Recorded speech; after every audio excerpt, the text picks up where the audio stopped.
ورور خبردار شددین ځان جوړ رښتینی مومن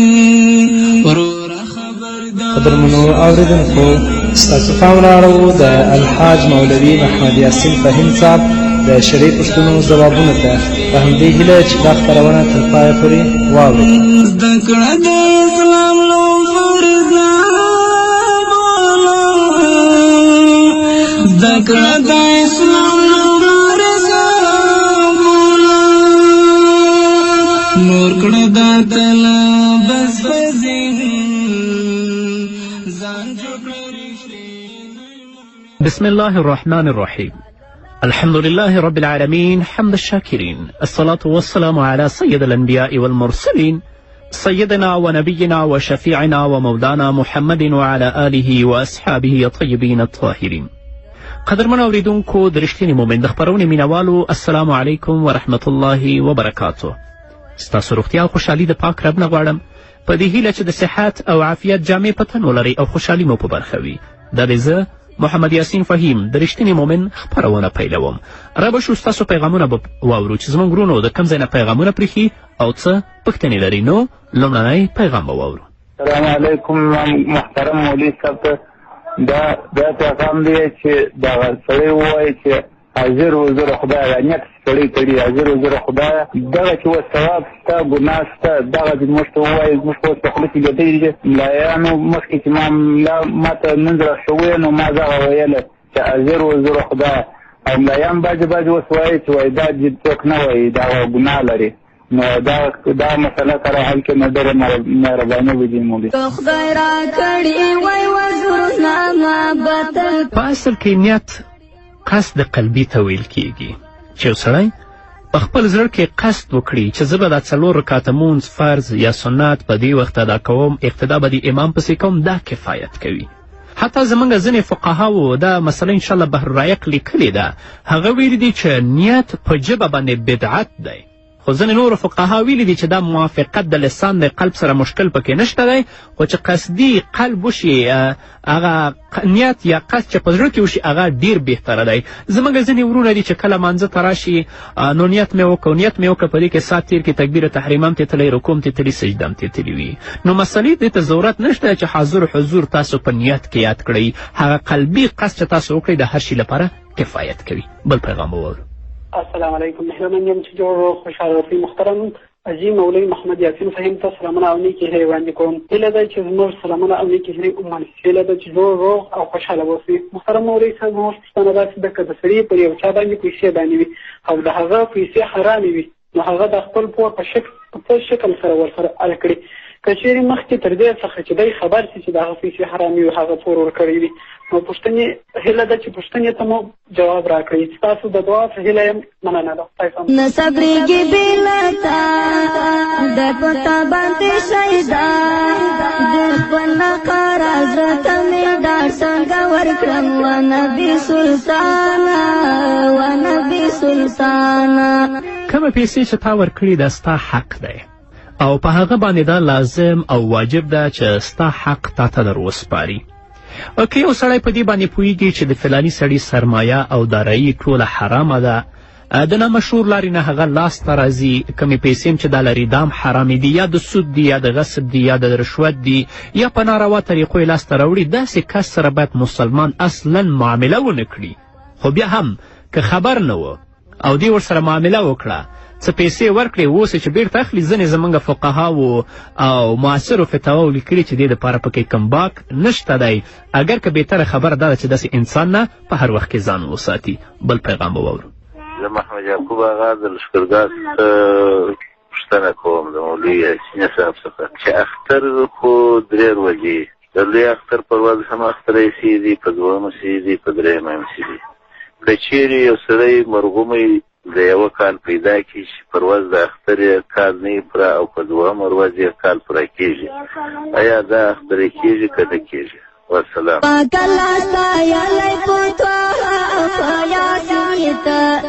مسله د قرباني د څارویو زموږ فقهاو په ځانګړې توګه علامه یوسف لودیانوي شهید په خپل کتاب کې په 4 جلد کې انشاءالله 192 صفحه کې دغه مسله لیکلې که څاروی عمر یې د 1 کال نه 1 ورځ هم کم وي د هغه قرباني نه کیږي. او دا یې هم لیکلي که داسې یو څاروی و چې عمر یې د کال نه کم و خو په بدن باندې ډېر ښه برابر و چې هغه داسې ښکاره کېده لکه چې د دې عمر 1 کال وي، نو بیا کېدای شي چې د هغه قرباني تاسو وکړئ. او د هغه نښه چې ده انشاءالله 2 غاښونه دي، نو که په اوله ورځ باندې چې چا هغه نیټه د تولد لیکلې وه چې دا په دغه ورځ باندې پیدا شوی دی دونه باریکیو ته به څوک متوجه کېږي نه، خو که نیټه د تولد ورته لیکلې وه چې د اختر په اوله ورځ یې نیټه پوره نه وه د کال، په 2مه ورځ یا په 3مه باندې پوره شوه، قرباني یې کېږي، مشکل پکې نشته دی. بل پیغام اور منا او نیتي هیږي مولوي صاحب تا ته وړاندې کوم. حاجي عبدالقیوم یم د زابل ولایت استاد په تماس کې یم. محترم مولوي صاحب زما پوښتنه په دې ډول دلته یو کومندان د په ولسوالي کې و، دلته یو د حجرې طالب بوری و، سبقان یې ووم له غزنې، نو بیا دا طالب ته ویل چې زه تایله کوم ته ما ته حال وایه. بیا طالب ورته ویل چې زه خو په دنیا شم سبقان وم، هېڅ شی ولاکم. بیا د طالب ته ویلي چې که ما دې په 3 کاڼې دواړې معاینې ته لا کړي زه تایله کوم، ته ما ته حال ووایه، هېڅ شی نشته. دې سړي طلاقونه واچول په 3 کاڼې په 15 کلمه سره. آیا پر دې کومندان زه معاینه ته لاته ده که نه؟ زه راته وسلم دا نمایان واړه زمکو هم اسمان دی پروت په مدینه کې جانان دی. هغه طلاق چې معلق کړه شي تر شرطه پورې. زه نه هغه قمندان پیژنم نه تا پیژنم، زه اصلي شرعي مسله درته وایم. که یو سړی دا قصد وکړي چې زه به دا کار کوم، که مې دا کار ونه کړه 3 طلاقه دي واقعي، نو هغه سړی چې دا کار ونه کړه 3 طلاق هلته واقع کېږي، په دې کې شک نشته. نو که یو سړی 2 معاینې ولري یا 3 معاینې ولري او داسې یو کار معلق کړي تر یو کاره، طلاق معلق کړي تر یو کاره پورې، که دغه کار ما وکړه زما ښځه دې طلاقوي یا مې ونه کړه زما ښځه دې طلاقوي، نو هغه کار یې که منع یې کړې وه چې که مې وکړه طلاقه به یي،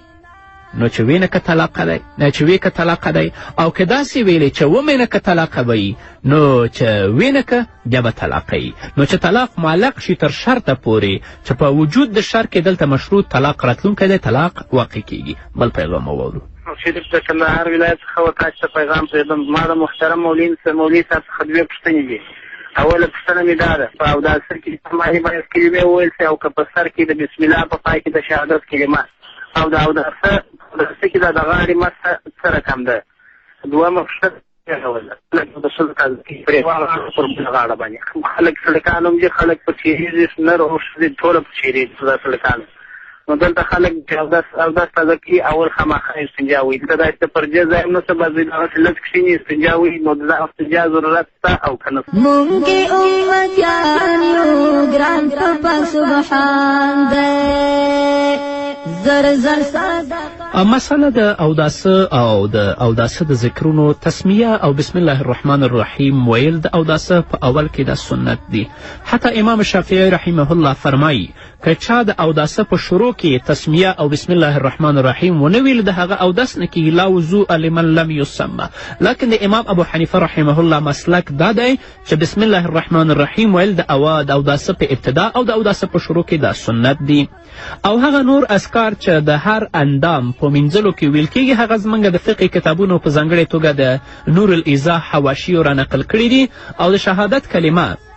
د اوداسه په آخر کې ولوستلی شي، اگر که ځینې روایاتو کې دا هم شته دی، په حدیثو کې دا ثابت ده چې د اوداسه په جریان کې دې مولوستلی شي. اما هغه حدیث چې د محمد رسول الله صلی الله علیه وسلم نه نقل دی چې چا اودس وکړه، د اودس نه وروسته دا کلمه وویلې، دې ته به د جنت 8 واړه دروازې خلاصې شي. نو هغه د شهادت کلمه چې د اوداسه په آخر کې ولوستل شي بهتره ده، اگر که د اوداسه په جریان کې د شهادت د کلمې لوستل هم د احادیثو نه ثابت دي. دویمه مسله مسح د رقبې یا مسح د څټ، دا هم د فقه د کتابونو نه دا ثابته ده، انشاءالله په حدیثو کې هم ده. او مسح په دې طریقې ده چې دا 3 ګوتې لمدې شي او په څټ کې کیښودلی شي، لږ فشار ورکړي هلته.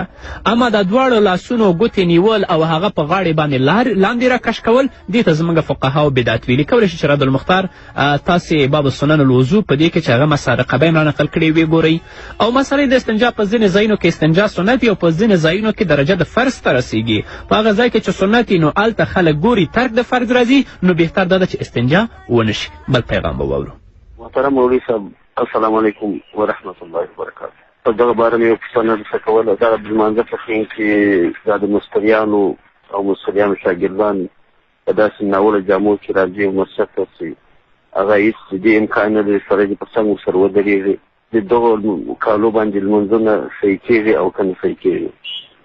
او بل مې په دغه پوښتنه داسې کول چې په لمانځه کې په جومات کې په جمع باندې چې بعضې خلک په سټو سره لمونځونه کوي، د دغه په باره کې لږ معلومات راته راشي.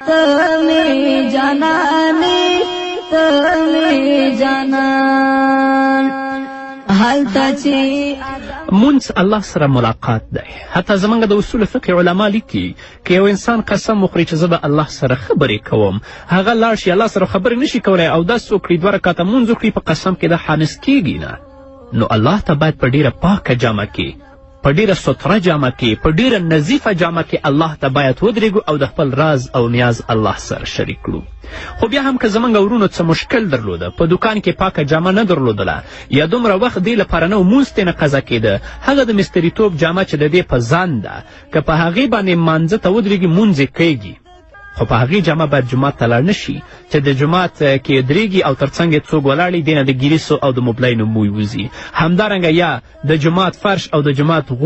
غولی دا خرابوي، نو په داسې جامه دې بیا جومات ته نه ځي. کوښښ وکړئ ډېره په پاکه جامه باندې الله ته ودرېږئ. که تا ته څوک ووایي راځه د مستریتوب په جامه باندې د والي مخې ته ځو ملاقات ته لاړ به شي، والي لا پرېږده چې یو امیر د اوزي د مستریتوب په جامه د امر اوزي ملاقات ته لاړ شي، 100 وارې به درېږې په ښیښه کې به ځان ګورې. نه، الله ته هم چې درېږې ډېر په پاکه جامه کې، ډېر په نظیفه جامه کې الله ته ودرېږه. ان الله جمیل یحب الجماله، الله جمیل دی، جمال ښایست الله ته ډېر محبوب دی، الله یې غوره ګڼي. او د دویمه پوښتنې په ځواب کې دې دا ووایم چې په هره طریقه باندې چې الله ته انسان ډیر په تضرع او په عاجزي باندې ودرېږي ډیره بهتره ده. نو اوس زموږ فقهاو لیکلي چې په لوڅ سر باندې مونځ په هغې ټولنه کې چې هلته پټ سر احترام او عزت وي مکروه دی. نو قدرمن اورېدونکو که تاسو غواړئ چې د رښتینې مؤمن خپرونې ته پیغام پرېږدئ، لومړی په خپل ټلیفونو کې 455 شمېره ډایل کړئ، اوکې کړئ. د هغه نه وروسته 26 شمېره ډایل کړئ، خپل پیغام موږ ته پرېږدئ. نو اوس به راشو د خپرونې په دې وخت کې لنډې دمې ته. دمې نه وروسته زموږ خپرونه دوام لري، ملتیا مو وکړئ. جانان تا باندې شیدا چی شي، ستا د درګدا چی شي، بیتا جا بادشاہ چی شي، بیا ایزی مواګل د حشر د میدانې، ته می جانانې، ته می جانان. قدرمن اورېدونکو بیا هم زموږ سلامونه او نیکې هیلې ومنئ، په دې هیله چې تر دې دمه تاسو زموږ ملتیا کړې وي. بیا به هم راشو ستاسو پیغامونو ته. السلام علیکم، زه محمد نسیم د کونړ نه تاسو سره په اړیکه کې. مولوي صاحب محترم، زما ستاسو نه یو تپوس دا ده چې د قاضي یا څارنوال سړي سره ډېر او بار نه حقه یو قید دی او دغه پرې وخېږئ، دا تاسو په دغه باره کې موږ ته معلومات راکړئ. والسلام. هغه د پیغمبر علیه السلام حدیث دی چې په څو خپرونو کې هغه ما تاسو ته نقل کړی. رسول الله صلی الله علیه وسلم فرمایي چې قاضیان په 3 قسمه دي. یو قاضي په جنت کې او 2 قاضیان چې دي هغه په جهنم کې. هغه قاضي به چې الله رب العزت جنت ته بیایي، هغه قاضي دی چې د الله په احکامو باندې خبر وي، پوه وي او د الله د حکم او د امر مطابق فیصله کوي. لا یخاف لومة لائم. او دویم هغه قاضي دی چې هغه د الله رب العزت په احکامو پوهیږي خو د الله د احکامو نه خلاف فیصله کوي، دا هم جهنمی دی. دریم هغه قاضي دی چې هغه په حق باندې نه پوهیږي او د حق نه خلاف هم فیصله کوي، دا هم جهنمی دی. د دریم قاضي په حق کې چې کله د رسول الله صلی الله علیه وسلم نه پوښتنه کیږي، هغه وایي چې دې حق نه پیژنده نو څه ته قاضي جوړیږي. ومن لم يحكم بما أنزل الله فأولئك هم الفاسقون ومن لم يحكم بما أنزل الله فأولئك هم الكافرون ومن لم يحكم بما أنزل الله فأولئك هم الظالمون. هغه څوک چې د الله د حکم مطابق فیصله نه کوي، کله الله ورته کافر وایي، کله الله ورته فاسق وایي او کله الله ورته ظالم وایي، نو هغه قاضي هغه څرنوال چې بغیر د کوم جرم او جنایت نه په چا باندې غلطه فیصله کوي، د الله رب العزت د دې کلام لاندې شامل دی. الله ته به ځواب وایي. بل پیغام وورو. السلام علیکم مولوي صاحب، زما دغه آیا د اوبو انسانان واقعیت لري که نه لري؟ دا یوه مسله. او دومه دغه مدا دی چې دغه کوچنی چې پیدا شي 40 دوی تر قرآنو باسي، دغه څنګه ده؟ وسلام. زار دې شم حبیبه، زار دې شم حبیبه مرسلان. د اوبو انسان خو چېرته ما نه دی لیدلی، نو په هڅه کې یم چېرته ولیده دا به د خلکو هسې خبرې و بو انسانان نشته دی او قرآن دې لپاره نه دی راغلی چې کله ماشوم د 40 نه تیر شي هغه د قرآن لاندې تیر کړي نه دا غلطې خبرې د خرافات او بدعات او فاسد رواجونه دي چې تر اوسه پورې زموږ ټولنه کې دا لا باقي دي قرآن دې لپاره راغلی چې د هغه باندې د عمل وشي هغه ولوستل شي او د الله احکام عملي شي د نواهیو نه انسان ځان وساتي او دا چې ماشوم د 40 نه تیریږي تر 40 پیوړي د قرآن نه تیروه دا خو خرافات او بدعات دي فاسد رواجونه دي بل پیغام واورو السلام علیکم شمسلا ګلپوش یم تاسو ته پیغام پرېږدم د کندهار ولایت څخه ولي صاحب دغه مې سوال دی زه په کندهار کې ګلپوشي دکان کوم یعنې دا خنچي و عینه بکار و شینخوري داسې شیان زه په دغه دکان کې رسوم دغه کار ماته جایز لري نه لري په اسلام کې څنګه دی دا کار یعنې دا د خارجي مملکتو دا کارونه چې اوس په کندهار کې بیا باب دي دا کار سره کم دی جواب غواړم السلام علیکم د ژوندون واړه شېبو کې ستره وړه مربه د جنت په نعمت خالد جانه نه پوهېږم چې تخلص یې ګلفروش ویلې که ګلپوش ګلفروش به وي انشاءالله خپله ګلفروشي د اسلام د نظره په دې کې څه مشکل نشته دی خو انسان دې کوشش وکړي چې هغو اعمالو ته مخه کړي چې په هغه باندې الله نه ناراضه کېږي الله پرې راضي کېږي او که ته پوهېږې چې دا ستا کار د دې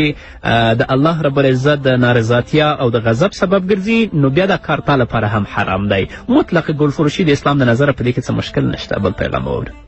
السلام علیکم ورحمت الله وبرکاتہ سلام د مولوي صاحب پر ورسېږي مولوي صاحب زما دغه پوښتنه ده دغه پوښتنې ستاسو کوي یعنې ستا په یاد ده چې که دغه کې ستاسو کتابونه پراته دي بس خالد جان را سره ناست دی دغلته ویني چې یوه سپینه پاڼه ده چې ستاسې پوښتنې ما پکې لیکلي دي او دلته دونه میز هم نشته چې زه کتابونه پکې قطار کړم او دونه وخت هم ما سره نشته دی هغه د الله فضل او رحم ما سره معی دی چې الحمدلله زه مطالعه کوم او د الله په فضل سره هغه زما یاد وي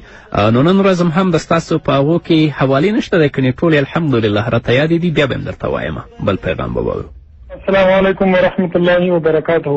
زه د حاجي مولوي صاحب څخه یو څو پوښتنې لرم اوله پوښتنه مې دا ده چې د ایام تشریق تر څو ورځو پورې ول کېږي او څو اړول کېږي او مقتدي کول په دغه کې کم یو دی او دوهمه پوښتنه مې دا ده که مقتدی د امام سره په اوله تشهد څخه وروسته اللهم صل وویله پر ده باندې سجده ساوسته او که اعاده د لمانځه ورباندې شته فقط بس دغه زما پوښتنې دي او درېیمه پوښتنه مې دا ده د حاجي مولوي صاحب څخه شته چې رضي مختار ته حواله ورکوي په سره کم رضي مختار دی بیروتی دی او که 12 جلده والا دی او که 6 جلده والا دی ډېره مننه السلام علیکم ورحمت الله کله چې نبي تلو دا مکې نه مدینې په لور غلي غلي د ایام تشریق په هکله هم زموږ د فقهاو ترمنځ ځینې اختلافات شته خو د امام ابو حنیفه رحمه الله مسلک او مشرب دا دی چې 4 ورځې دي د عرفې ورځې د سهار نه شروع کیږي تقریبا 12 د ذوالحجې تر مازدیګره پورې تر هغه وخته پورې به منفرد او مقیم ټول یو ور تکبیر وایي یو ور تکبیر واجب دی او مقتدي چې څومره سهو شي امام پسې په هغه باندې سجدې سهوه نشته غیر د دې سهوي که نورې سهو پې لازم شي سجدې سهوه پې نشته دی او د رد المختار او در المختار په هکله تاسې پوښتنه وکړه ما سره سابق یو بل رد المختار و چې هغه به ما اکثر مطالعه کوه نه پوهېږم چې هغه په څو جلده کې دی خو اوس چې یو رد المختار دی ما سره دا په 12 جلدونو کې دی نه پوهېږم چې کومې مکتبې چاپ کړی دی خو زه د دواړو مطالعه کوم کله د هغه او کله د دې بل پیغام به واورو دا پیغام ده چې په محمد دا پیغام تقریبا چې چارواکي ته په زور پیسې واخلي دا پیسې په زکات کې درېږي که په خیرات کې درېږي آیا دا ګناه لري که نه السلام هغه متل دی وای خود مرده را در قربانی حساب مکن هغه پیسې چې نه چارواکي وړي هغه په زکات و خیرات کې مه حسابوه خیرات خو نه پوهېږم خیرات خو هم په هر چا نه کېږي ګوره ښه او زکات هم هر چا ته نه ورکول کېږي نو هغه پیسې چې تا نه په جبر اخیستي ته هغه په زکات کې نشي حسابولی بل پیغام واورو السلام علیکم زما دا پوښتنه ده چې زه یم مولوي جان ماته یو آیات وښیي چې زه دا وایم او ضرور خیر که په مینه دې پرچې پرچې آزاد شو زما الله رب العزت د شفا درکړي ګرانه د هر څه نه مخکې روغتیا دې د الله نه غواړم بیا هم تاسو کولی شئ چې چاته ورشي سورې فاتحه په یو کاغذ کې درته ولیکي هغه په اوبو کې واچوئ د هغه اوبه وڅکئ او همدارنګه که ستاسو که مریض په کور کې وي د سورة البقرې اول 15 آیتونه بیا په منځ کې آیت الکرسي ورپسې یو بل آیت چې 7 آیتونه شي او 3 آیته آخر د سورې بقرې دا تاسو ولولئ په هغه باندې شف او کف کړي هیله ده چې الله به شفا ورکړي دا د رسول الله د حدیثو نه ثابت ده حتی که وایي په لیوني باندې ولستل شي الله به شفا ورکوي اخرنی پیغام به واورو السلام علیکم ولي صاحب جوړې چت ښه زه خبرې کوم له خوست ښار څخه ولي صاحب یو پوښتنه لرم پوښتنه مې دا ده چې ما چا سره څه وعده کړې وه چې دا کار به زه کوم هغې باندې ما څو قسمونه ورته ښودلي وو ولې دې کار کې زه ناکامه شوم زه اوس قسمونو دپاره څه فدیه ورکړم روژه ونیسم زه څه وکړم که دې باندې لږ معلومات راکړې هغه قسمونه چې ما کوم کړي وو په یوه ځای نه مې کړي وو 2-3 ځایه مې کړي وو خو قسمونه پته نه لګېږي چې ما څومره کړي دي خو 2 ځای کې او که 3 ځای کې ما قسمونه ورته خوړلي دي په یوه ځای مې کړي دي آیا زه روژه ونیسم که هغې فدیه ورکړم ډېره ډېره مننه السلام علیکم وروره خبردار شه د دین ځان جوړ لري هغه مسله د تداخل د کفاراتو ده لکه چې فقه اسلامي په 3 جلد کې 1943 په دې مسئله کې بحث کړی دی کېږي چې تاسو یا کفارم ادا کړئ د ټولو قسمونو البته جبران وکړي اگر که مفتی رشید احمد لودیانوي رحمه الله په خپل فتاوا کې 15 صفحه کې لیکلي چې احوته دا ده چې د هر قسم لپاره بېله کفاره ورکړي که تداخل واخلو نو یوه کفاره کفایت کوي نو قدرمنو اورېدونکو دا به زموږ نننۍ خپرونه چې ستاسو درانه حضور ته وړاندې شوه تر بلې خپرونې پورې چې زه بیا هم ستاسو درانه حضور ته راځم تاسو ټول په پاک رب سپارم پاتې ژوند و نیکمرغه ښاد بریالي او کامیابه اوسئ ځان جوړ کړی رښتینی مؤمن ورور خبردار شه د دین ځان جوړ کړی